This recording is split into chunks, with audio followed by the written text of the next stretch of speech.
إن الحمد لله نحمده ونستعينه ونستغفره ونعوذ بالله من شرور أنفسنا ومن سيئات أعمالنا. من يهده الله فلا مضل له ومن يضلل فلا هادي له، وأشهد أن لا إله إلا الله وحده لا شريك له، وأشهد أن محمدا عبده ورسوله. من يطع الله ورسوله فقد رشد واهتدى، ومن يعص الله ورسوله فقد ضل وغوى، ولا يضر الله شيئا. أما بعد، فإن خير الحديث كتاب الله، وخير الهدي هدي محمد صلى الله تعالى عليه وآله وسلم، وشر الأمور محدثاتها، وكل محدثة بدعة، وكل بدعة ضلالة، وكل ضلالة في النار. اللهم صل على محمد وعلى آل محمد كما صليت على إبراهيم وعلى آل إبراهيم إنك حميد مجيد. اللهم بارك على محمد وعلى آل محمد كما باركت على إبراهيم وعلى آل إبراهيم إنك حميد مجيد. يا أيها الذين آمنوا اتقوا الله حق تقاته ولا تموتن إلا وأنتم مسلمون. يا أيها الناس اتقوا ربكم الذي خلقكم من نفس واحدة وخلق منها زوجها وبث منهما رجالا كثيرا ونساء، واتقوا الله الذي تساءلون به والأرحام إن الله كان عليكم رقيبا. يا أيها الذين آمنوا اتقوا الله وقولوا قولا سديدا يصلح لكم أعمالكم ويغفر لكم ذنوبكم، ومن يطع الله ورسوله فقد فاز فوزا عظيما. أما بعد، فأعوذ بالله العظيم وبوجهه الكريم وسلطانه القديم من الشيطان الرجيم، من همزه ونفخه ونفثه. بسم الله الرحمن الرحيم. يا أيها الذين آمنوا أطيعوا الله وأطيعوا الرسول ولا تبطلوا أعمالكم. سبحانك لا علم لنا إلا ما علمتنا إنك أنت العليم الحكيم. رب اشرح لي صدري ويسر لي أمري واحلل عقدة من لساني يفقه قولي واجعل لي وزيرا من أهلي. رب زدني علما، رب زدني علما، رب زدني علما. اللهم إنا نسألك علما نافعا ورزقا طيبا وعملا متقبلا. اللهم أرنا الحق حقا وارزقنا اتباعه، وأرنا الباطل باطلا وارزقنا اجتنابه. اللهم احسن عاقبتنا في الأمور كلها، وأجرنا من خزي الدنيا وعذاب الآخرة برحمتك يا أرحم الراحمين. شرک و بدعت کا آج غلبہ ہے، سر پکڑ کر روئے کیوں نہ اسلام، اور دنیا داری ہے ہر ایک کا مقصد، دین ہوتا ہے آج یوں بدنام. اور دین کا درد کیا ہو اس دل میں جس کو ہو فکر اپنے مسند کی، اور دین کا درد کیا ہو اس دل میں جس کو فکر ہو اپنے مسند کی. کیوں نہ مردہ ضمیر ہو ان کا، کھاتے ہیں جو کمائی قبروں کی. کیوں نہ مردہ ضمیر ہو ان کا، کھاتے ہیں جو کمائی قبروں کی. اور 11ویں اور کونڈے اور قوالی سارے قصوں کو اب تمام کرو. اور 11ویں اور کونڈے اور قوالی سارے قصوں کو اب تمام کرو. اور شیخ جی ہے اگر یہی اسلام، ایسے اسلام کو سلام کرو. شیخ جی اگر یہی ہے اسلام تو ایسے اسلام کو سلام کرو. برادران اسلام، نوجوان دوستوں، بھائیوں، بہنوں، بزرگوں، ہمارا آج کا موضوع ہے رجب کے کونڈے اور اس کی حقیقت، اور اس کے تعلق سے اسلام کا موقف. اللہ ذوالجلال والاکرام سے دعا ہے کہ اللہ ذوالجلال ہمیں اور آپ کو کہنے اور سننے سے زیادہ عمل کرنے کی توفیق عطا فرمائے. اللہ ذوالجلال والاکرام ہم سب کو شرک و بدعت سے نجات عطا فرمائے. اللہ ذوالجلال والاکرام ہم سب کے دلوں کو نبی مکرم صلی اللہ علیہ وآلہ وسلم کی سنت مطہرہ سے منور و مجلہ فرمائے. دوستو، بھائیوں، اللہ ذوالجلال والاکرام قرآن مجید میں ارشاد فرما رہا ہے يا أيها الذين آمنوا أطيعوا الله وأطيعوا الرسول ولا تبطلوا أعمالكم، اے ایمان والو اللہ کی اطاعت کرو اور اللہ کے رسول کی اطاعت کرو، ولا تبطلوا اعمالکم، اور اپنے اعمال کو برباد نہ کرو۔ اس کا معنی و مفہوم یہ ہے کہ اگر تم اللہ اور اللہ کے رسول کی اطاعت کرو گے تو تمہارا عمل برباد نہیں ہوگا، لیکن اگر تم نے اللہ اور اللہ کے رسول کی اطاعت نہ کی تو پھر عمل کتنا ہی بظاہر خوبصورت ہو، وہ تمہارا عمل برباد ہے اور تمہاری وہ نیکی غیر مقبول ہے بلکہ مردود ہے۔ اسی طرح قرآن مجید میں اللہ ذو الجلال والاکرام نے ارشاد فرمایا اتبعوا ما انزل الیکم من ربکم ولا تتبعوا من دونه اولیاء قلیلا ما تذکرون۔ اتبعوا ما انزل الیکم من ربکم، پیروی کرو اس کی جو نازل کیا گیا تمہاری طرف تمہارے پروردگار کی جانب سے، ولا تتبعوا من دونه اولیاء، اور اس کے سوا اور رفیقوں کی پیروی نہ کرو، سرداروں، وڈیروں، جاگیرداروں کے پیچھے، نجومیوں کے پیچھے چلنا، علماء سوء کی بات نہ مانو۔ قلیلا ما تذکرون، بہت ہی کم ہیں تم میں سے جو نصیحت قبول کرتے ہیں اور نصیحت مانتے۔ میرے عزیزوں، میرے دوستوں اور بھائیوں بہنوں، قرآن مجید کی آیت ہے الیوم اکملت لکم دینکم، آج کے دن تمہارے لیے تمہارا دین مکمل کر دیا گیا ہے۔ دنیا میں مسلمان دو طرح کے اعمال کرتے ہیں، دنیا میں مسلمان دو طرح کے اعمال کرتے ہیں، قرآن و سنت کے مطابق اور قرآن و سنت کے مخالف۔ جو قرآن و سنت کے مطابق اعمال ہیں انہیں اعمال صالحہ کہتے ہیں، اور جو قرآن و سنت کے مخالف اعمال ہیں انہیں اعمال سیئہ کہتے ہیں۔ اسلام کی حقیقت کیا ہے؟ اسلام کی حقیقت یہ ہے کہ آسمان سے نازل کردہ وحی کے مجموعے کا نام اسلام ہے۔ اسلام کی حقیقت یہ ہے کہ آسمان سے نازل کردہ وحی کے مجموعے کا نام اسلام ہے۔ ہمارا اسلام وہ ہے جسے زمین پر ہمارے لیے ترتیب نہیں دیا گیا، بلکہ ہمارا اسلام وہ ہے جسے عرش سے اللہ ذو الجلال والاکرام نے ہمارے لیے نازل فرمایا ہے، اور اپنے نبی جناب محمد الرسول اللہ صلی اللہ علیہ وسلم کے ذریعے سے ہمیں عطا فرمایا ہے۔ یہی وجہ ہے کہ قرآن حکیم میں جا بجا اطاعت رسول کا حکم دیا گیا ہے، رسول کے علاوہ کسی اور کی مستقل اطاعت کا ہمیں حکم نہیں دیا گیا ہے۔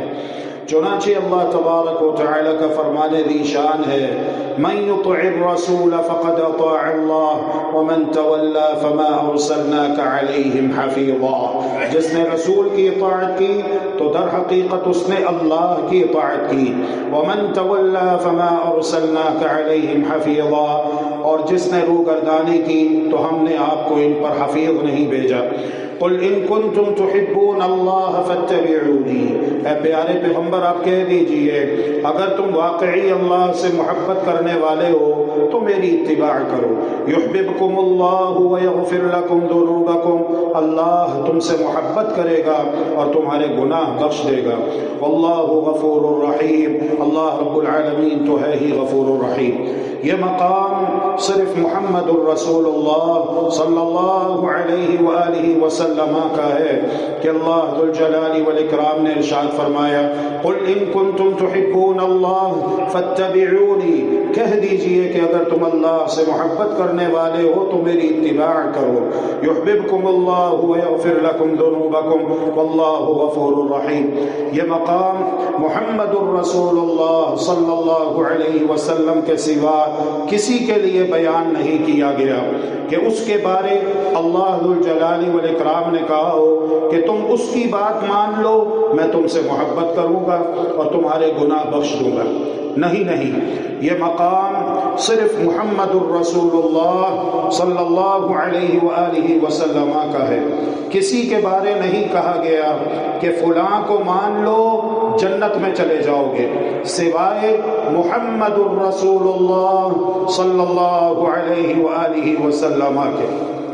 اگر کسی شخص نے یہ مقام، یہ رفعت، یہ بلندی اور یہ شان و خصوصیت جو صرف محمد الرسول اللہ صلی اللہ علیہ وآلہ وسلم کی ہے، کسی اور کو دی تو یہ محمد الرسول اللہ صلی اللہ علیہ وسلم کی شان میں بہت بڑی توہین ہے۔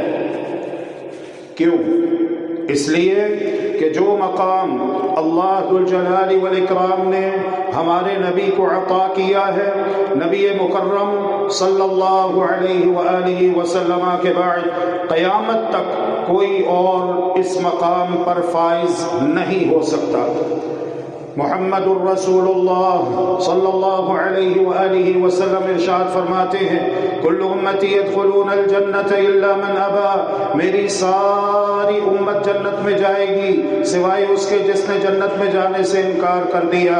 قالوا ومن يأبى یا رسول اللہ، یا رسول اللہ جنت میں از خود جانے سے بھلا کون انکار کر سکتا ہے؟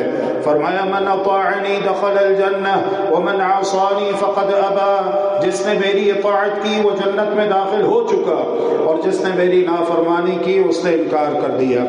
اس لیے میرے دوستوں اور بھائیوں، میں نے بتلایا کہ اسلام کی حقیقت یہ ہے کہ اسلام وہ ہے جو اللہ ذو الجلال والاکرام نے آسمان سے نازل کیا ہے۔ اتبعوا ما انزل الیکم من ربکم ولا تتبعوا من دونه اولیاء قلیلا ما تذکرون۔ قرآن حکیم کی یہ سب آیتیں آپ اپنے ذہن و دماغ میں رکھیں، صحیح البخاری کی وہ حدیث بھی یاد کر لیں۔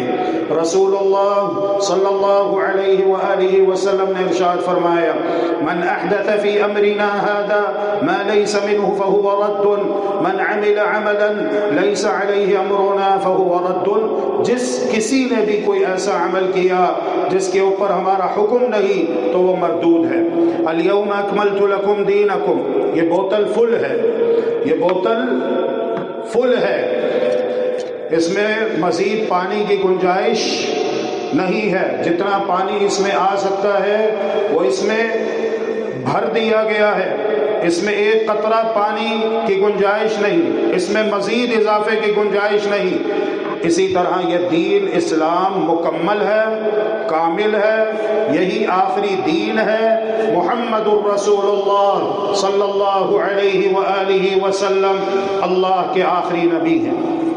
جو بھی دینی احکامات، فرمودات، تعلیمات اللہ ذو الجلال والاکرام نے قیامت تک کے لیے اپنے بندوں کو دیے تھے وہ دے دیے گئے۔ الیوم اکملت لکم دینکم، اور قرآن مجید میں اللہ رب العالمین نے اعلان کر دیا کہ تمہارے لیے میں نے تمہارا دین مکمل کر دیا۔ اب اللہ ذو الجلال والاکرام کا پسندیدہ بندہ بننے کے لیے کیا کرنا ہے؟ قل ان کنتم تحبون اللہ فاتبعونی الیوم اکملت لکم دینکم۔ جب یہ آیت نازل ہوئی تو ایک یہودی عالم نے بڑی حسرت سے حضرت عمر فاروق رضی اللہ تعالی عنہ سے کہا تھا، کاش یہ آیت ہم پر نازل ہوتی تو ہم اس دن کو جشن کا، عید کا دن بنا لیتے۔ اس عظیم نعمت کا احساس اس یہودی عالم کو تو ہو گیا، مگر افسوس صد افسوس کتنے ہی مسلمانوں کو اس کا احساس نہیں ہو سکا۔ اپنے اپنے ولیوں اور اپنے اپنے بزرگوں سے محبت کی آڑ میں خوب بدعات کر رہے ہیں۔ کہاں اسلام کی وہ بلند و خوبصورت تعلیمات اور کہاں بدعات کے یہ گندے پلندے۔ آج زیادہ تر لوگوں کے نزدیک توحید و سنت سے زیادہ نماز، زکوٰۃ، روزے، حج سے بھی زیادہ اہمیت نذر و نیاز اور فاتحہ خوانی کی ہو گئی ہے، سوئم، دوئم، 30ویں اور 40ویں کی ہو گئی ہے، شب برات اور رجب کے کنڈوں کی ہو گئی ہے، فاتحہ اور نیاز کو حاصل ہو چکی ہے۔ حج جیسی عظیم عبادت کی جگہ عرسوں اور میلوں کی ہو چکی ہے۔ مسنون اذکار و وظائف اور اعمال جو جناب محمد الرسول اللہ صلی اللہ علیہ وآلہ وسلم نے بتلائے تھے، ان کی جگہ خود ساختہ اور من گھڑت اوراد و وظائف نے لے لی ہے۔ مزاروں پہ دن رات نظریں چڑھائیں، مزاروں پہ دن رات نظریں چڑھائیں، شہیدوں سے جا جا کے مانگے دعائیں، نہ توحید میں کچھ خلل ان کے آئے، نہ اسلام بگڑے نہ ایمان جائے۔ دوستو بزرگوں، انہی بدعات اور خرافات کے بہت سارے پلندوں میں سے، بہت سارے ڈھیروں میں سے ایک بدعت نہیں، سینکڑوں بدعتیں نبی اکرم صلی اللہ علیہ وسلم کی اس امت میں جنم لے چکی ہیں۔ اس کی ایک نہیں کئی شکلیں ہیں، لیکن آج کے اس خطبہ جمعہ میں ایک بری رسم جو اسی رجب کے مہینے میں جناب جعفر صادق رحمہ اللہ کے نام پر منائے جاتے ہیں، ہم اس کا ذکر اور رد کریں گے انشاءاللہ۔ اس کے لیے ایک لکڑہاری کی کہانی گھڑی گئی، اس کہانی کو اس انداز سے بیان کیا گیا گویا کہ یہ ایسی کہانی ہے جس کا انکار نہیں کیا جا سکتا۔ پاکستان، ہندوستان، بنگلہ دیش میں رجب کے کنڈوں کی بہت زیادہ شہرت ہے۔ انشاءاللہ ہم اس کی حقیقت کھول کر بیان کریں گے، جسے سن کر آپ کے ہاتھوں کے طوطے اڑ جائیں گے کہ ہم کیا سمجھ رہے تھے اور حقیقت میں ہم کس کس دلدل اور تاریکیوں میں ٹامک ٹوئیاں مار رہے ہیں۔ اللہ ذوالجلال والاکرام سے دعا ہے کہ اللہ رب العالمین ہمیں محمد الرسول اللہ صلی اللہ علیہ وسلم کے دین کے خلاف جتنی بھی باتیں ہیں ان کی حقیقت بے نقاب کرنے کی توفیق عطا فرمائے، بے بنیاد باتوں کو چھوڑنے کی توفیق عطا فرمائے، اور ہم سب کو شرک و بدعت سے نجات عطا فرمائے۔ ہمارے دلوں میں اللہ ذوالجلال والاکرام توحید و سنت کی شمعوں کو روشن فرمائے۔ میرے عزیزوں، میرے دوستوں، بھائیوں اور بہنوں، رجب کے کنڈوں کے حوالے سے آپ حضرات جانتے ہیں کہ نہیں جانتے؟ آپ حضرات کے ہاں رجب کے کنڈے بھرے جاتے ہیں کہ نہیں بھرے جاتے ہیں؟ یہ کنڈے بڑی شان و شوکت سے بھرے جاتے ہیں۔ میں انشاءاللہ آپ کو لکڑہارے کی کہانی بھی سناؤں گا، آپ سنیں گے۔ آپ لکڑہارے کی کہانی کو جانتے ہیں کہ نہیں جانتے ہیں؟ بہت کم لوگ جانتے ہیں، عام طور پر لوگ نہیں جانتے۔ عام طور پر لوگوں کے ذہنوں میں ایک سوال ابھرتا ہے کہ جو لوگ فوت ہو جاتے ہیں ہم ان کے لیے کیا کر سکتے ہیں؟ زندگی میں تو ہم نے کچھ کیا نہیں، زندگی میں تو ہم نے، جب وہ زندہ تھے، ہمارے ساتھ تھے، ہمارے درمیان موجود تھے، ہم نے ان کے لیے کچھ کیا نہیں۔ اب مرنے کے بعد محبتیں لوٹ لوٹ کے آتی ہیں، زندگی میں تو کبھی ہم نے ممکن ہے چائے پانی بھی نہ پوچھا ہو، زندگی میں تو کبھی ہم نے ممکن ہے چائے پانی بھی نہ پوچھا ہو، کبھی گھر کے سامنے ہی بیٹھنے کے لیے کوئی کرسی بھی پیش نہ کی ہو، لیکن مرنے کے بعد بڑی محبتیں آتی ہیں۔ مرنے کے بعد آدمی سوچتا ہے کہ اب کیا کریں کہ اس کی روح کو فائدہ پہنچے، کس طرح ہم مردوں کی روحوں کو تسلی پہنچا سکتے ہیں۔ یہ ایک الگ موضوع ہے، تفصیل پھر کبھی صحیح انشاءاللہ، مگر یہاں اتنا میں عرض کر دوں میرے عزیزوں، میرے دوستوں اور میرے بھائی اور بہنوں، اسلام ایک کامل و مکمل اکمل دین ہے۔ اسلام ایک مکمل دین ہے۔ اسلام نے کسی بھی مسئلے کو تشنا یا ادھورا نہیں چھوڑا۔ آپ کو اگر روحوں کی تسلی کے موضوع پر تسلی حاصل کرنی ہو تو آپ یہ نہ سوچیں کہ اسلام میں اس تعلق سے کوئی تعلیم موجود نہیں ہے، نہیں، بلکہ تعلیم موجود ہے، اور سیر حاصل بحث کی گئی ہے، اور تشنا نامی کو ختم کیا گیا ہے، اور اس تعلق سے اسلام میں مکمل رہنمائی موجود ہے الحمدللہ۔ کسی مسئلے کو اسلام میں ادھورا نہیں چھوڑا گیا، نہ ہی مسلمانوں کو اسلام اس بات کی آزادی دیتا ہے کہ وہ اپنی جانب سے کسی بھی مسئلے کا شرعی حل نکال لیں۔ اسلام اہل اسلام کو اپنی خواہشات اور مرضیات کے مطابق چلنے کا حکم نہیں دیتا، بلکہ وہ انہیں پابند کرتا ہے کہ اپنی خواہشات، اپنے جذبات اور اپنی مرضیات کو اسلام کے تابع کریں۔ یہی کلمہ طیبہ کا مفہوم ہے، لا الہ الا اللہ عبادت صرف اللہ کی، اللہ کے سوا کوئی معبود برحق نہیں۔ محمد الرسول اللہ، محمد صلی اللہ علیہ وآلہ وسلم اللہ کے رسول ہیں، اللہ کے آخری پیغمبر ہیں۔ پیارے پیغمبر علیہ الصلاۃ والسلام نے سب کچھ بتلا دیا کہ ایک مسلمان کے فوت ہونے کے بعد اس کے ورثاء کو کیا کرنا چاہیے۔ اب نبی کی رہنمائی پر اگر کسی کو تسلی اور تشفی نہ ہو تو اس کا کوئی علاج دنیا میں موجود نہیں ہے۔ نبی کی رہنمائی پر کسی کو تسلی اور تشفی نہ ہو تو اس کا کوئی علاج دنیا میں موجود نہیں ہے۔ اب آئیے اصل موضوع کی طرف۔ عام طور پر مسلمانوں میں دو فاتحہ بہت مشہور ہیں، نمبر 1 رجب کے کوندے اور نمبر 2 ربیع الثانی میں 11ویں کی نیاز۔ یہ الگ بات ہے کہ بعض لوگوں نے اب ہر مہینے یا ہر ہفتے کرنا شروع کر دیا ہے، کیونکہ بڑی لذیذ ہوتی ہے، بڑی لذت ہے۔ مرغ مسلم، بکرے کٹتے ہیں، دیگیں ٹھنکتی ہیں۔ اب کون سال بھر ربیع الثانی کا انتظار کرے؟ اب اس 11ویں کو ہر مہینے، ہر ہفتے خوب لذتیں سمیٹو۔ میرے عزیزوں، میرے دوستوں، میرے بھائی اور بہنوں، یہ دو طرح کی فاتحہ اور نیاز بڑے زور و شور سے منائی جاتی ہیں۔ رجب میں بدعات، پھر شعبان میں بدعات۔ یا ایھا الذین آمنوا ان کثیرا من الاحبار والرهبان لیأکلون اموال الناس بالباطل ویصدون عن سبیل اللہ۔ ایمان والو خبردار، بے شک بہت سارے مولوی اور صوفی، بہت سارے مولوی اور صوفی، بہت سارے علماء سو۔ علماء کی دو قسمیں ہیں، ایک علماء ربانیین ہیں، دوسرے علماء سو ہیں۔ تو یہاں علماء سو کی بات ہو رہی ہے، برے علماء، خواہشات کی بات کرنے والے، لوگوں کی پیشانیاں اور لوگوں کے چہرے دیکھ کر بات کرنے والے، حق بیان نہ کرنے والے، حق کو باطل کے ساتھ خلط ملط کرنے والے، سب کو ساتھ لے کر چلنا چاہیے۔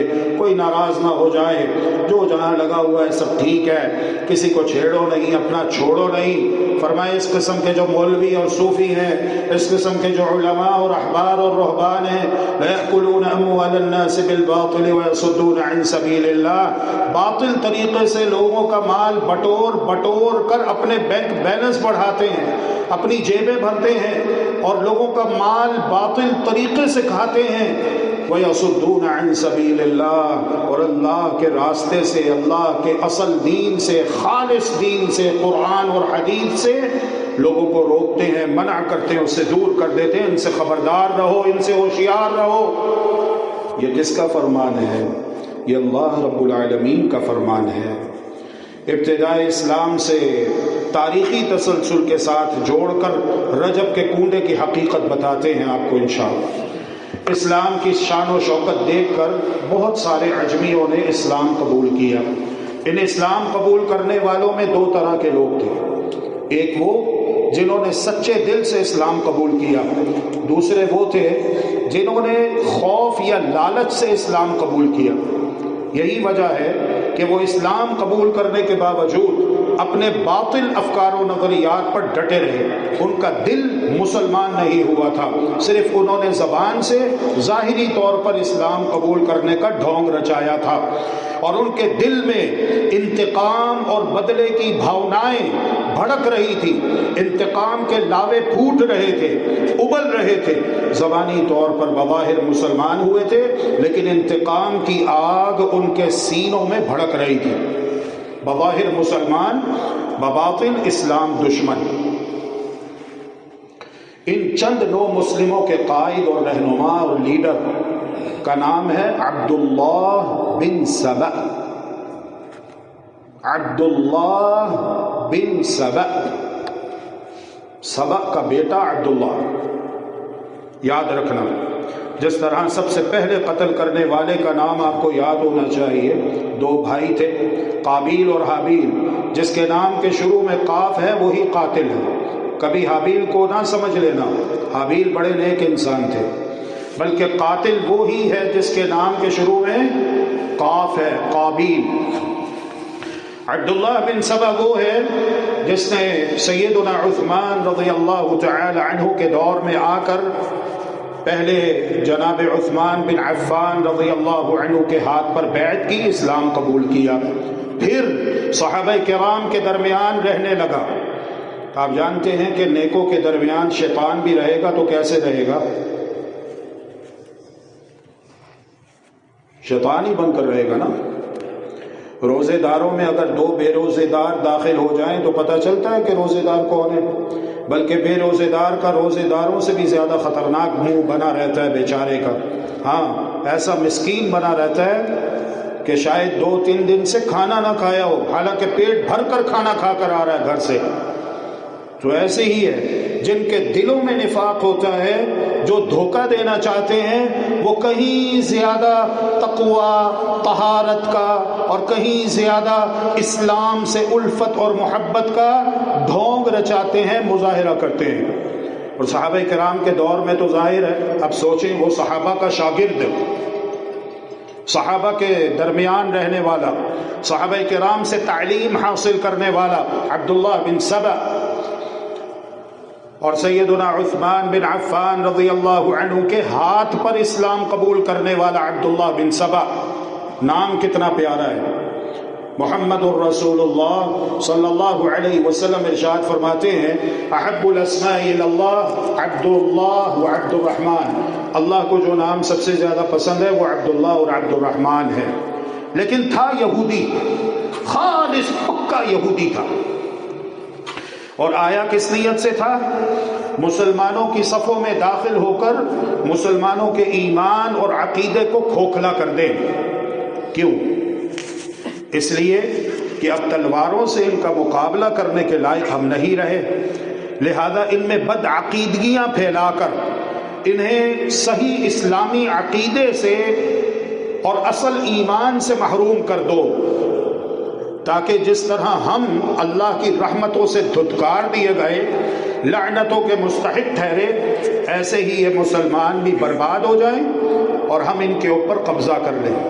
وَدَّ كَثِيرٌ مِّنْ أَهْلِ الْكِتَابِ لَوْ يَرُدُّونَكُم مِّن بَعْدِ إِيمَانِكُمْ كُفَّارًا حَسَدًا مِّنْ عِندِ أَنفُسِهِم مِّن بَعْدِ مَا تَبَيَّنَ لَهُمُ الْحَقُّ۔ شدید دلی خواہش ہے اہل کتاب کے کفار کی کہ یہ تمہیں تمہارے ایمان اسلام قبول کرنے کے بعد مرتد بنا دیں، دوبارہ تمہیں اپنے جیسا بنا دیں۔ حسدا من عند انفسهم، یہ حسد ہے جو ان کے سینوں میں پنپ رہا ہے۔ من بعد ما تبین لهم الحق، حالانکہ حق ان کے لیے واضح ہو چکا ہے۔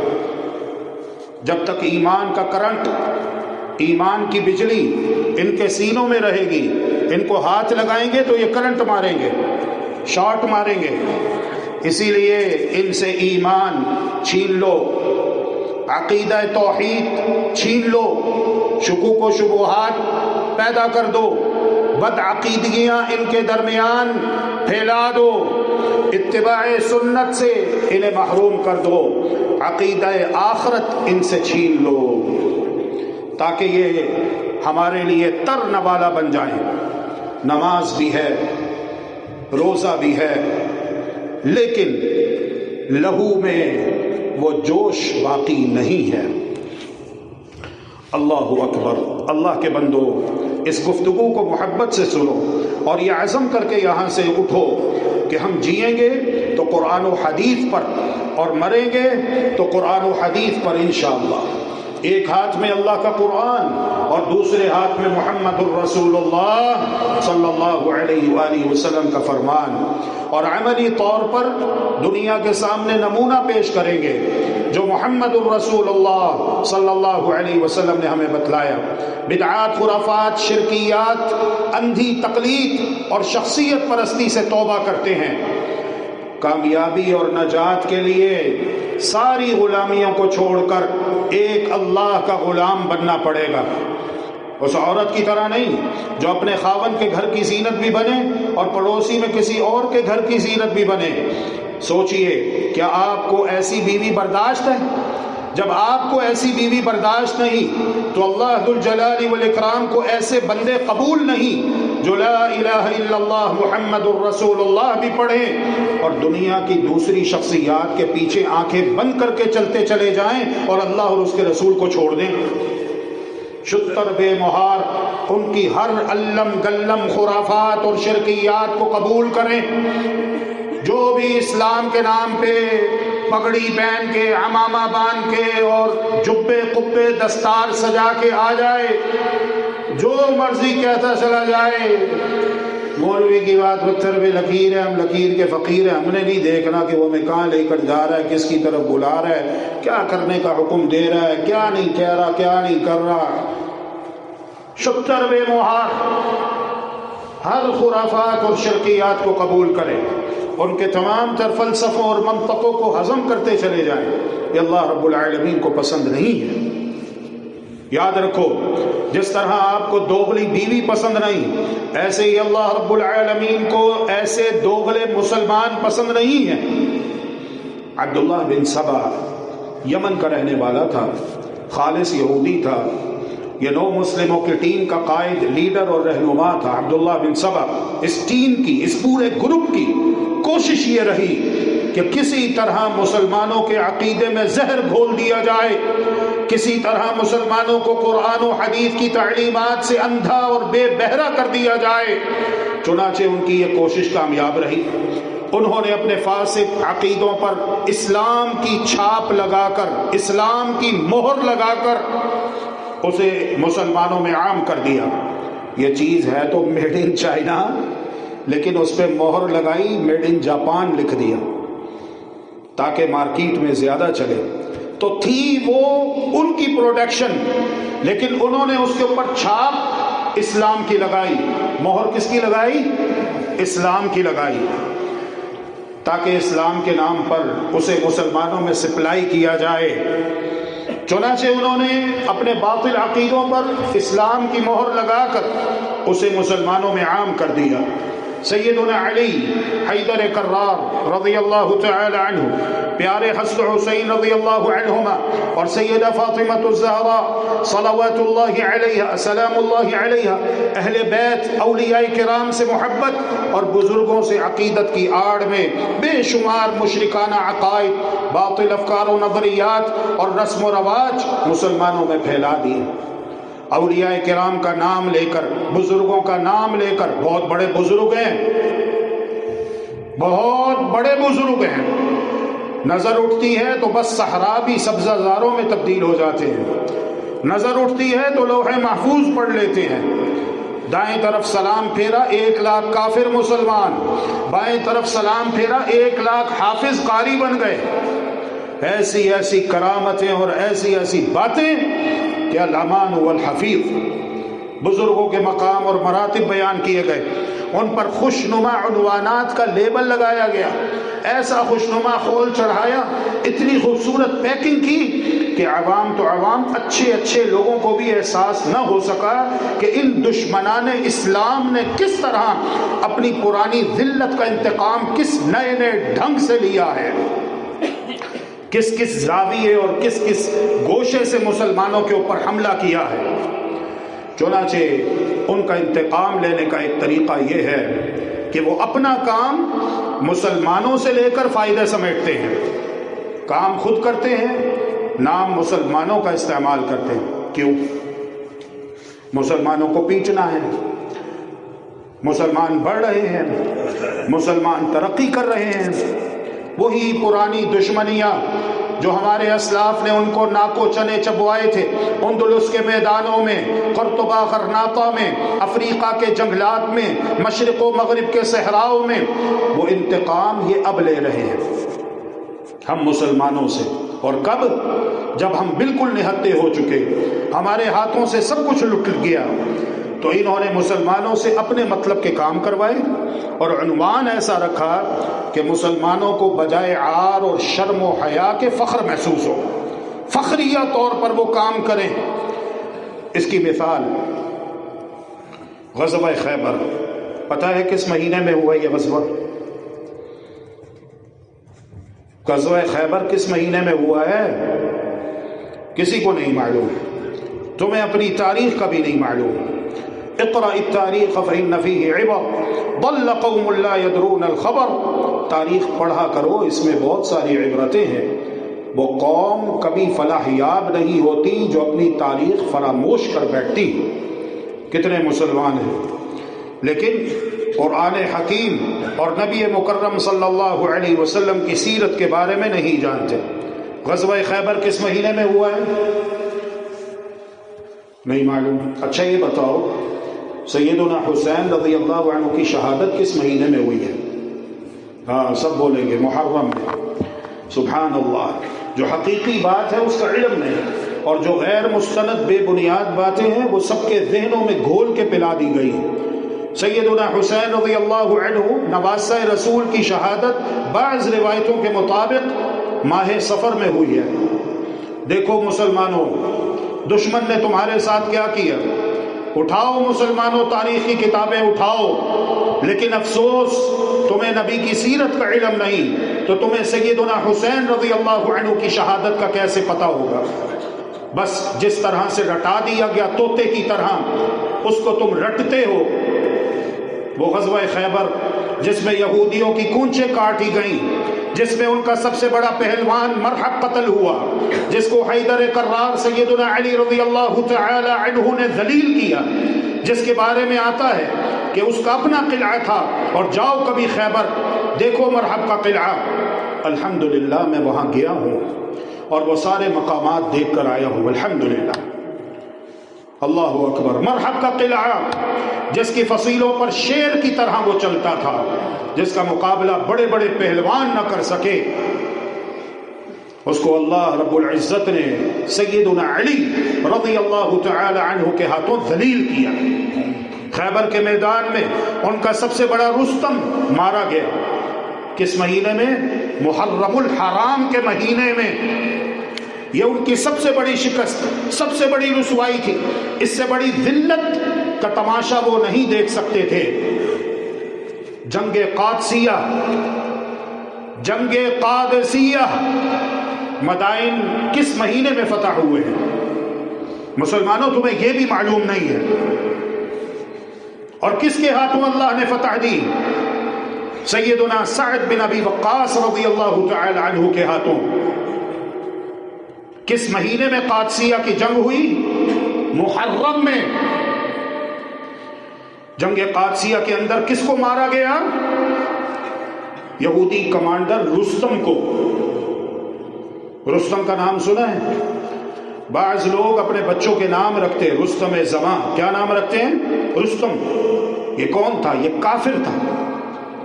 رستم کافر تھا۔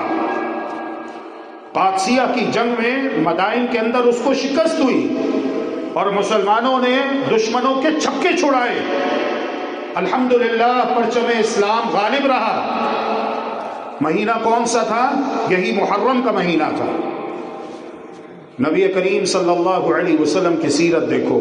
مدینہ طیبہ تشریف لائے، پوچھا یہ یہودی کیوں روزہ رکھتے ہیں؟ بتایا گیا خوشی مناتے ہیں کہ 10 محرم کو اللہ رب العالمین نے موسویوں کو فرعونیوں سے نجات عطا فرمائی، تو محمد الرسول اللہ صلی اللہ علیہ وسلم نے ارشاد فرمایا نحن احق بہ منہم، ان سے زیادہ ہم اپنے بھائی موسیٰ کے زیادہ قریبی ہیں، لہذا ہم اس دن کا روزہ رکھیں گے۔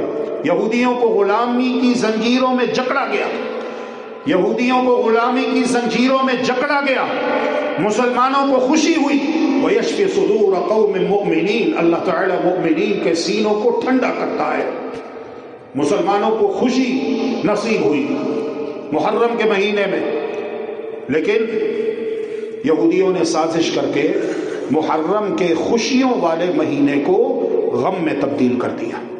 محرم کے مہینے میں شادی نہیں کرنی، غم و علم مناؤ، سینے پیٹو، سینہ کو بھی کرو، سیاہ لباس پہنو۔ تو یہودی کام اپنا کرواتے تھے لیکن خود نہیں کرتے تھے، اسے مسلمانوں کے ہاتھوں کرواتے، اور بڑا ہی خوبصورت نام دیتے تھے تاکہ مسلمان فخریہ طور پر یہ سارے کام کریں اور کسی قسم کی عار اور شرم و حیا محسوس نہ کریں۔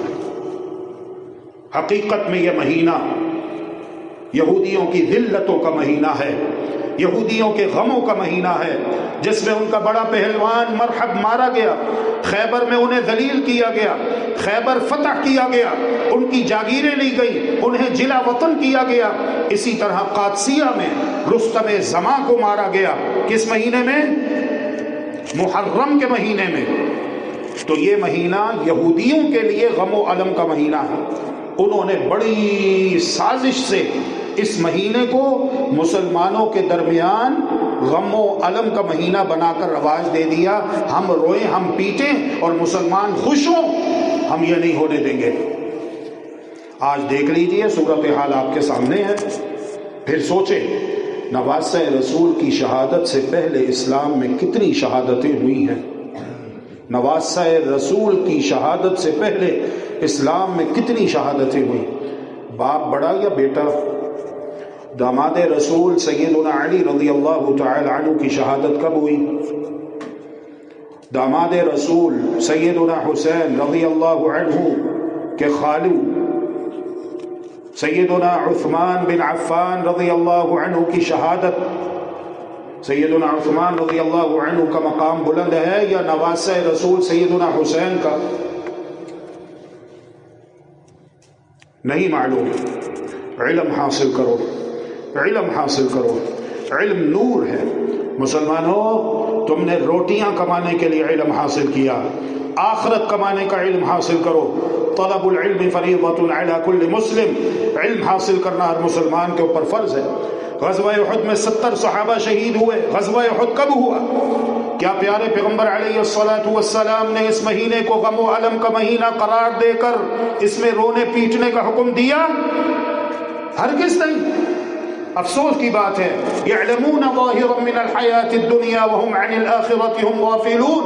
بہت سارے لوگ دنیا کی زندگی کے بارے میں علم رکھتے ہیں لیکن آخرت سے وہ غافل ہیں۔ یہی وجہ ہے مسلمانوں کہ تم قدم قدم پہ ٹھوکریں کھاتے ہو۔ شیطان جیسے چاہتا ہے تمہیں تمہاری ناک سے پکڑ کر اسی رخ پر گھما دیتا ہے۔ تم بے علم ہو چکے ہو، تم بے بہرا ہو چکے ہو، تمہارے سینوں سے قرآن و حدیث، سیرت و تاریخ کا حقیقی علم چھینا جا چکا ہے۔ اسی لیے آج تم ٹکڑے ٹکڑوں میں بٹے ہوئے ہو، اسی لیے تمہارے اوپر ذلت اور رسوائی چھائی ہوئی ہے۔ اسی لیے جو چاہتا ہے جیسے چاہتا ہے تمہیں اسلام کے نام پر گمراہ کرتا ہے اور تمہیں شعور بھی نہیں ہوتا۔ آج دشمن کیسے کیسے لبادے پہن کر تمہاری صفوں میں داخل ہو چکا ہے اور تمہیں اس کا کوئی احساس اور شعور بھی نہیں ہے۔ دنیا کمانے میں تم بڑے چیمپئن ہو، کوئی ڈپلیکیٹ مال دے تو تم قبول کرتے ہو؟ ڈپلیکیٹ پانی والی بوتل اگر کوئی ڈھکنا کھول کر بیچے تو لوگے؟ نہیں نا، کہو گے پتہ نہیں ہے فلٹر کا پانی ہے یا کسی عام نلکے کا پانی بھر کر بیچ رہا ہے۔ آج بے سطر دلیلیں تمہیں دی جاتی ہیں اور تم من و سلوہ سمجھ کر اسے کھا لیتے ہو، ہضم کر کے ڈکار مار لیتے ہو۔ تو یہودیوں سے ذلت اور رسوائی جو اللہ نے انہیں دی، انہوں نے اسے آگے منتقل کیا مسلمانوں میں۔ کس طرح؟ بدعقیدیاں پھیلا کر۔ یہودیوں نے اپنے کام مسلمانوں سے کروائے اور بڑے بڑے خوبصورت عنوان دیے، غم حسین۔ اب کون مسلمان ہے جو اعتراض کرے؟ یہی حال عید میلاد النبی کا بھی ہے۔ کوئی اعتراض، کوئی اختلاف محدثین کا نہیں کہ وفات 12 ربیع الاول کو ہوئی۔ سیدہ فاطمہ الزہرا رضی اللہ عنہا فرما رہی تھی، اطابت انفسکم ان تحثوا علی رسول اللہ التراب، یہ بتاؤ تمہارے نفوس نے اس بات کو کیسے گوارا کر لیا کہ تم نے اللہ کے رسول صلی اللہ علیہ وسلم کو قبر میں لٹا کر آپ کے جسد اطہر پر مٹی ڈال دی۔ سیدنا عمر فاروق رضی اللہ تعالی عنہ شمشیر بے نیام ہوا میں لہرا رہے ہیں، پورا واقعہ آپ کے علم میں ہے۔ 12 ربیع الاول کے دن وفات ہوئی، لیکن ولادت 9 ربیع الاول پیر کے دن۔ اب دیکھو یہودیوں کی سازش، مسلمانوں کی آنکھوں پر پٹی باندھ دی گئی۔ لوگوں سے کہا گیا کہ ہمارے نبی بڑے ہیں یا حضرت عیسیٰ علیہ السلام؟ تو یہ کیسے ہو سکتا ہے کہ حضرت عیسیٰ علیہ السلام زندہ ہیں اور آئیں گے؟ تو یہ کیسے ہو سکتا ہے کہ ہمارے نبی فوت ہو گئے؟ نہیں نہیں، ہمارے نبی بھی زندہ ہیں۔ سوچو نبی کی وفات پر سب سے زیادہ خوشی کس کو ہوئی تھی؟ یہود و نصارہ کو۔ اب انہوں نے اپنی خوشیوں میں مسلمانوں کو شریک کیا کس طرح؟ پلاننگ سے۔ عید میلاد النبی کے بھگڑے ڈالے جاتے ہیں، چمٹے بجائے جاتے ہیں۔ کل تک 20-25 سال پہلے سب 12 وفات کہتے تھے، پھر تبدیلی آئی، 12 میلاد کہا جانے لگا، خوشنما عنوان عید میلاد النبی۔ رجب کے کنڈے سن 60 ہجری ایک ایسی ہستی کی وفات ہوئی جس کے مبارک دور میں خلافت راشدہ کی برکتیں لوٹ آئی تھی۔ وہ شخصیت جس نے باہمی خون ریزی ختم کر کے مسلمانوں کو ایک پلیٹ فارم پہ جمع کیا، وہ شخصیت جس کے دور خلافت میں فتوحات اور اسلامی ملکوں کے بڑھنے کا سلسلہ خوب پھیلا پھولا بڑھتا ہی چلا گیا۔ امت جس کی وفات کے بعد اپنے آپ کو یتیم اور بے سہارا سمجھنے لگی، جس کی وفات پر صحابہ کرام میں رنج و غم کا پہاڑ ٹوٹ پڑا، جس کی وفات کی خبر سن کر رسول اللہ صلی اللہ علیہ وسلم کے چچیرے بھائی سیدنا عبداللہ ابن عباس رضی اللہ تعالی عنہما خانہ کعبہ میں دسترخوان بچھ چکا تھا، کھانے کے لیے دسترخوان پر بیٹھ چکے تھے، اس قدر رنجیدہ ہوئے کہ بغیر کھانا کھائے دسترخوان اٹھانے کا حکم دیا۔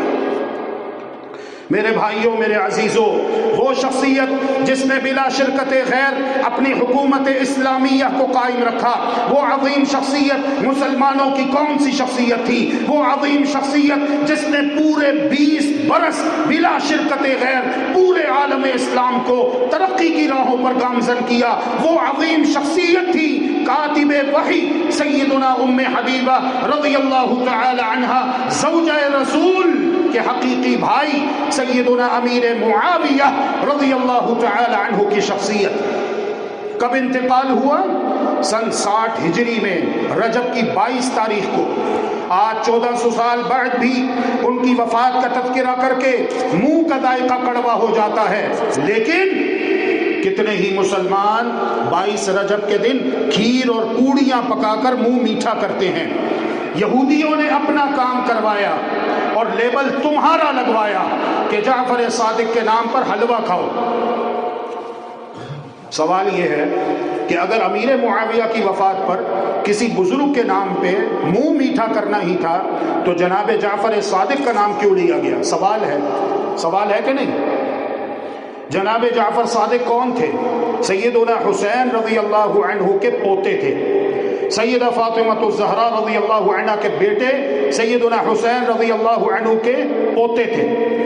تو سوال یہ ہے کہ جعفر صادق ہی کا نام کیوں منتخب کیا گیا؟ کسی اور بزرگ کا نام بھی لیا جا سکتا تھا، جعفر صادق ہی کیوں؟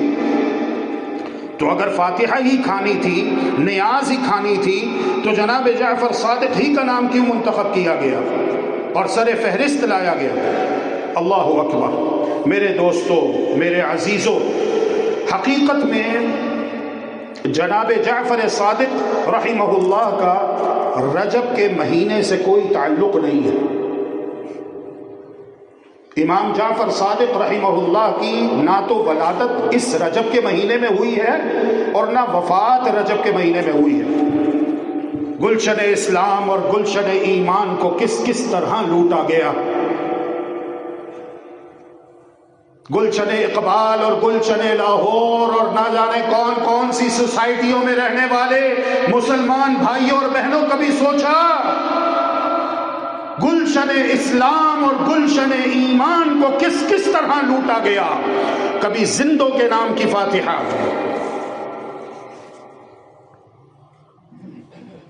اصل مسئلہ یہ ہے کہ 22 رجب امیر معاویہ رضی اللہ تعالی عنہ کی وفات پر جناب جعفر صادق رحمہ اللہ کا نام کیوں منتخب کیا گیا؟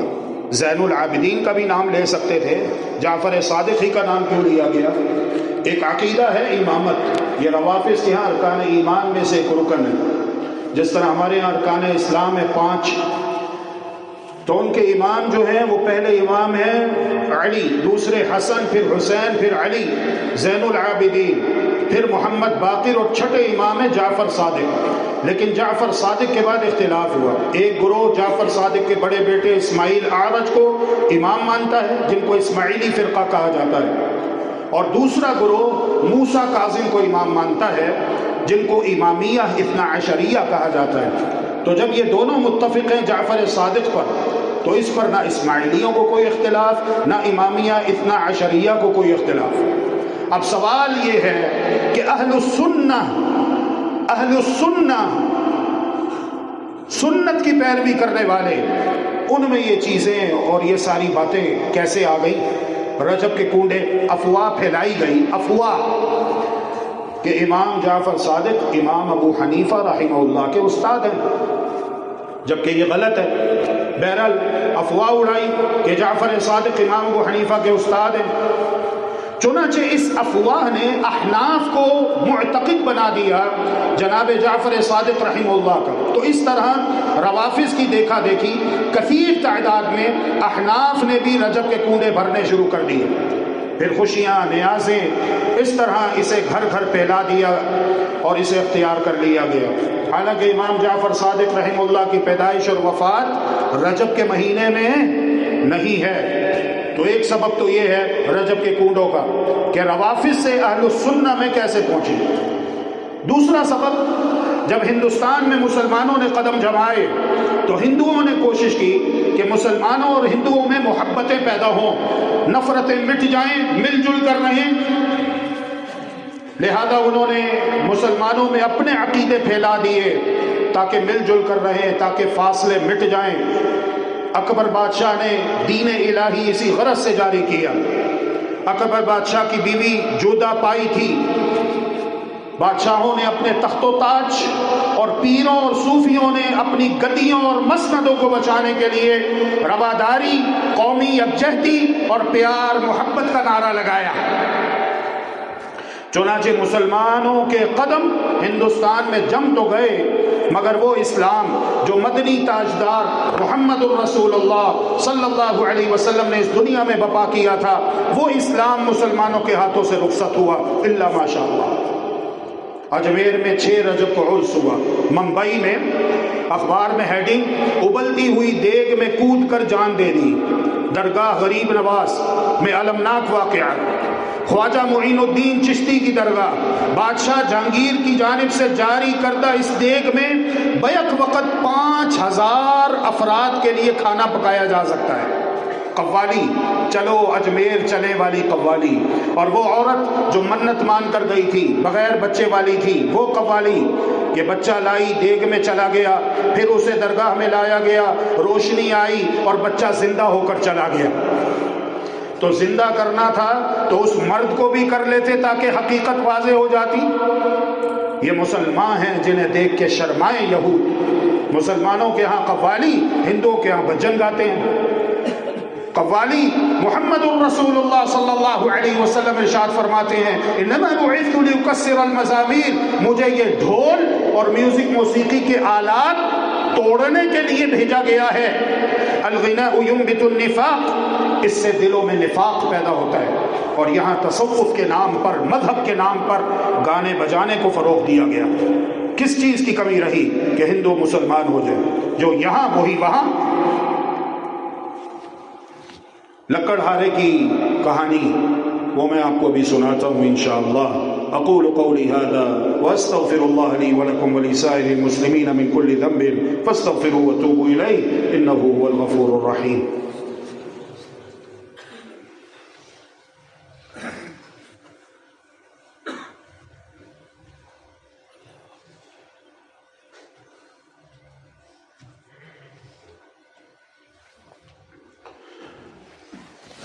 بسم اللہ الرحمن الرحیم، الحمد للہ والصلاة والسلام علی رسول اللہ وعلی آلہ وصحبہ وموالاه وبعد۔ مدینہ منورہ میں لکڑہارا بیوی بچوں کے ساتھ رہتا تھا، اکثر گھر میں فقر و فاقہ رہتا۔ 12 سال سے شوہر کام کی تلاش میں گیا، واپس نہ آیا۔ بیوی وزیر کے محل میں نوکری کرتی ہے۔ ایک دن وہاں سے جعفر صادق گزرتے ہیں، کہتے ہیں آج کون سی تاریخ ہے؟ کہا گیا 22 رجب۔ کہا جب رجب کی 22 تاریخ ہو تو نئے کونڈے لائے اور پوڑیاں پکا کر میرے نام کے وسیلے سے دعا مانگے، اگر اس کی حاجت روائی مشکل کشائی نہ ہو تو قیامت کے دن میرا دامن پکڑ سکتا ہے۔ انہوں نے یہ بات کہی اور آگے نکل گئے۔ لکڑہارے کی بیوی اٹھی، بتائے ہوئے نسخے پر عمل کیا، جعفر صادق کے وسیلے سے دعا کی کہ میرا شوہر لوٹ آئے اور ساتھ ہی مال و دولت لے کر آئے۔ ادھر 12 سال بعد لکڑہارے کے نصیب پھوٹے اور اسے ایک مدفون خزانہ ملا، جسے لے کر وہ ٹھاٹ باٹ کے ساتھ مدینہ آتا ہے اور مدینہ منورہ میں وزیر کے محل کے سامنے ایک شاندار محل بناتا ہے۔ ایک دن اچانک وزیر کی بیگم کی نظر اس شاندار محل پر پڑتی ہے تو وہ پوچھتی ہے، اتنا شاندار محل کس کا ہے؟ بتایا جاتا ہے لکڑہارے کی بیوی جو آپ کے ہاں نوکرانی تھی، آپ کی ملازمہ تھی، یہ محل اسی کا ہے۔ بیگم صاحبہ اسے طلب کرتی ہیں اور اس سے اچانک مالدار بن جانے کا راز پوچھتی ہیں تو وہ رجب کے کنڈوں کا تذکرہ کرتی ہے کہ میں نے امام جعفر صادق کے نام کے کنڈے دیے تھے۔ لکڑہارے کی بیوی کس کا تذکرہ کرتی ہے؟ رجب کے کنڈوں کا۔ وزیر کی بیگم کو یقین نہیں آتا اور وہ رجب کے کنڈوں پر ایمان نہیں لاتی، بلکہ کہتی ہے کہ یہ مال ضرور چوری ڈاکے سے حاصل کیا گیا ہے، تم جھوٹ بول رہی ہو، یہ مال چوری ڈاکے کا ہے۔ جیسے ہی اس نے جعفر صادق کے ارشاد کو جھٹلایا، ویسے ہی اس کے شوہر کی وزارت چلی گئی، وہ پرائم منسٹر سے نیچے آ گیا، اس سے پرائم منسٹر کا عہدہ چھن گیا۔ اللہ اکبر۔ اور میں اللہ ذوالجلال کو گواہ بنا کر کہتا ہوں، یہ فرشتے لکھ رہے ہیں، آپ بھی گواہ رہیں کہ یہ من گھڑت جھوٹی داستان ہے، لیکن آپ غور کریں کہانی لکھنے والے نے کس قدر خوبصورت انداز میں اسے بیان کیا ہے۔ اللہ اکبر، غور کریں کس طرح سے یہ کہانی گڑی گئی ہے۔ دیکھو جعفر صادق کے کنڈوں کا انکار کرنے والے وزیر کی وزارت چلی گئی تاکہ لوگوں میں خوف پیدا ہو، لوگ ڈر جائیں اور لوگ جعفر صادق کے کنڈے بھرنا شروع کر دیں۔ لیکن آپ اپنا ایمان اللہ ذوالجلال پہ مضبوط رکھیں، اللہ ذوالجلال پہ توکل اور بھروسہ رکھیں، جس کا مددگار اللہ رب العالمین ہو اسے کچھ نہیں ہوگا۔ حسبنا اللہ ونعم الوکیل، حسبی اللہ لا الہ الا هو علیہ توکلت وہو رب العرش العظیم۔ چھوٹا وزیر جو بڑے وزیر سے حاسد ہوتا ہے، حسد کرتا ہے، بڑے وزیر کو خائن ثابت کر دیتا ہے، بادشاہ بڑے وزیر کو معزول کر دیتا ہے، اس کی طرح تمام پراپرٹی جائیداد ضبط کر کے ملک چھوڑنے کا حکم دیتا ہے۔ میاں بیوی شہر سے نکل رہے ہوتے ہیں، سوچا ایک خربوزہ خرید کر رومال میں باندھ لیتے ہیں، سفر پہ نکل رہے ہیں، راستے میں اگر بھوک لگے گی تو خربوزہ کھا لیں گے، بھوک کے وقت کام آئے گا۔ اتفاق سے اسی روز بادشاہ کا بیٹا شکار سے نہیں لوٹتا، ادھر چھوٹے وزیر نے پھر کاری ضرب لگائی، ہو سکتا ہے بڑے وزیر نے اسے قتل کر دیا ہو۔ میاں بیوی دونوں کو گرفتار کر لیا جاتا ہے۔ دربار میں پیش ہونے پر جب رومال کھولا جاتا ہے تو واقعی شہزادے کا کٹا ہوا سر نکلتا ہے۔ میجک، خربوزے کی جگہ کیا نکلا؟ شہزادے کا کٹا ہوا سر، ہے نا؟ میجک، خربوزے کی جگہ شہزادے کا کٹا ہوا سر نکلتا ہے۔ بادشاہ ان دونوں کو پھانسی کی سزا سناتا ہے اور جیل میں بند کر دیتا ہے۔ وزیر اپنی بیوی سے کہتا ہے، مجھے یاد نہیں پڑتا کہ میں نے کبھی کسی پر ظلم کیا ہو جس کی وجہ سے ہمیں یہ سزا مل رہی ہے۔ بیوی کہتی ہے، جانم قربان، آپ کی کوئی غلطی نہیں، سارا قصور میرا ہے، میرے سرتاج قصور آپ کا نہیں، قصور میرا ہے۔ میں نے ایک روز جعفر صادق کے کنڈوں کو جھٹلایا تھا جس کی وجہ سے ہمیں یہ سزا مل رہی ہے۔ چنانچہ وہ ساری رات توبہ کرتی ہے اور خلاصی کی صورت میں کنڈے بھرنے کا عزم کرتی ہے۔ ادھر یہ دونوں کنڈے بھرنے کا ارادہ کرتے ہیں، ادھر شہزادہ واپس لوٹ آتے ہیں۔ وہ شہزادہ جس کا سر خربوزے کی جگہ کٹا ہوا نکلا تھا، وہ شہزادہ زندہ ہو کر واپس آ جاتا ہے۔ سوچیں وہ خربوزہ، وہ شہزادے کا کٹا ہوا سر، اور اب شہزادہ صحیح سلامت دربار میں آ جاتا ہے۔ لا الہ الا اللہ۔ سچ ہے، جھوٹ کے سر پیر نہیں ہوتے، جھوٹ کے سر پیر نہیں ہوتے۔ بادشاہ شہزادے کو دیکھ کر حیران رہ جاتا ہے، وزیر کو بلا کر ماجرا پوچھتا ہے۔ وزیر کنڈے کا مذاق اور جھٹلانے کا واقعہ بیان کرتا ہے اور توبہ کرنے کے بعد کنڈے بھرنے کا ارادہ بیان کرتا ہے۔ بادشاہ فوراً وزیر کو بحال کر دیتا ہے، تمام مال و دولت لوٹا دیتا ہے اور ساتھ ہی خود بھی کنڈے بھرنے کا عزم کر لیتا ہے۔ پھر اس کے بعد بادشاہ، وزیر، رعایا سب کنڈے بھرنے کا اہتمام کرنے لگتے ہیں۔ تو اس طرح 22 رجب کے کنڈوں کی کہانی گڑھی گئی۔ میرے بھائیوں اور بہنوں، اس من گھڑت کہانی کی نہ کوئی سند ہے، نہ ہی اس کی کوئی دلیل ہے۔ اور یہ بھی میں بتا دوں کہ مدینہ طیبہ میں نہ کبھی کوئی بادشاہ ہوا ہے اور نہ کبھی کوئی وزیر رہا ہے۔ امام جعفر صادق رحمہ اللہ کی پیدائش ایک روایت کے مطابق 8 رمضان سن 80 ہجری میں ہوئی ہے۔ کس مہینے میں پیدا ہوئے امام جعفر صادق؟ رمضان کے مہینے میں پیدا ہوئے ہیں، 8 رمضان 80 ہجری۔ اور ایک روایت کے مطابق 17 ربیع الاول سن 83 ہجری میں جعفر صادق پیدا ہوئے۔ ان کی عمر کے تقریباً 52 سال خلفاء بنو امیہ میں گزرے، ان کے دور میں، جن کا دارالخلافہ دمشق تھا۔ کہاں تھا؟ دمشق۔ باقی سال بنو عباس کے دور خلافت میں گزرے، جنہوں نے بغداد کو دارالخلافہ بنا لیا تھا۔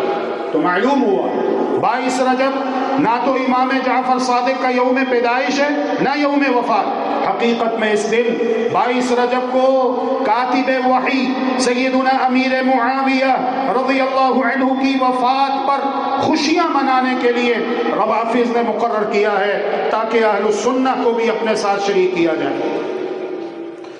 اگر یہ ساری گفتگو جو آپ نے سنی ہے، اس کے متعلق کوئی اعتراض، کوئی سوال ہو تو بلا جھجک، بلا خوف پوچھ سکتے ہیں۔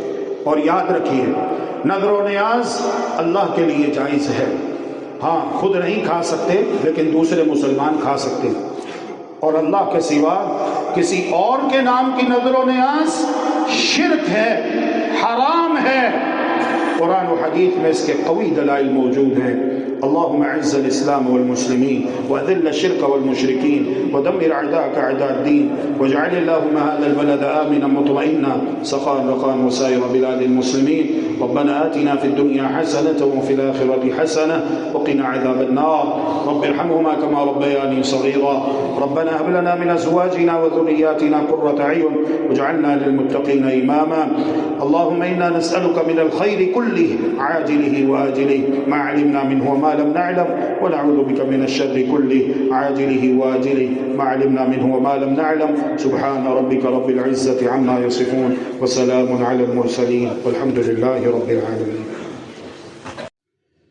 الحمد لله رب العالمين الرحمن الرحيم مالك يوم الدين إياك نعبد وإياك نستعين اهدنا الصراط المستقيم صراط الذين أنعمت عليهم غير المغضوب عليهم ولا الضالين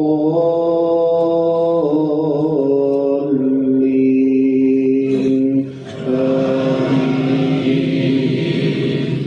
سبح اسم ربك الأعلى الذي خلق فسوى والذي قدر فهدى والذي أخرج المرعى فجعله غثاء أحوى سنقرئك فلا تنسى إلا ما شاء الله إنه يعلم الجهر وما يخفى ونيسرك لليسرى فذكر إن نفعت الذكرى سيذكر من يخشى ويتجنبها الأشقى الذي يصلى النار الكبرى ثم لا يموت فيها ولا يحيا.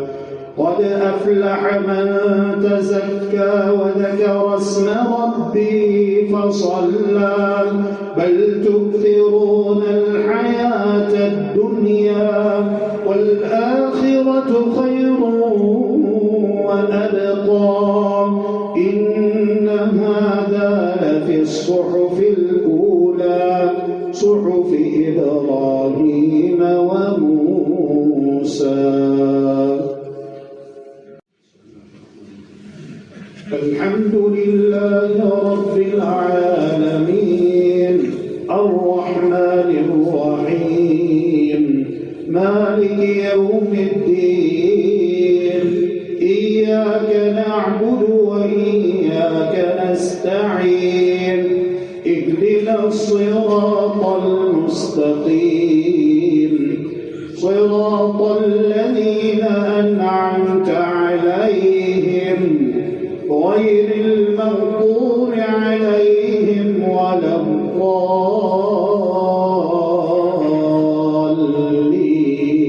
الضالين آمين. هل أتاك حديث الغاشية وجوه يومئذ خاشعة عاملة ناصبة تصلى نارا حامية تسقى من عين آنية ليس لهم طعام إلا من ضريع لا يسمن ولا يغني من جوع. وجوه يومئذ ناعمة لسعيها راضية في جنة عالية لا تسمع فيها لاغية فيها عين جارية فيها سرر مرفوعة وأكواب موضوعة ونمارق مصفوفة وزرابي مبثوثة.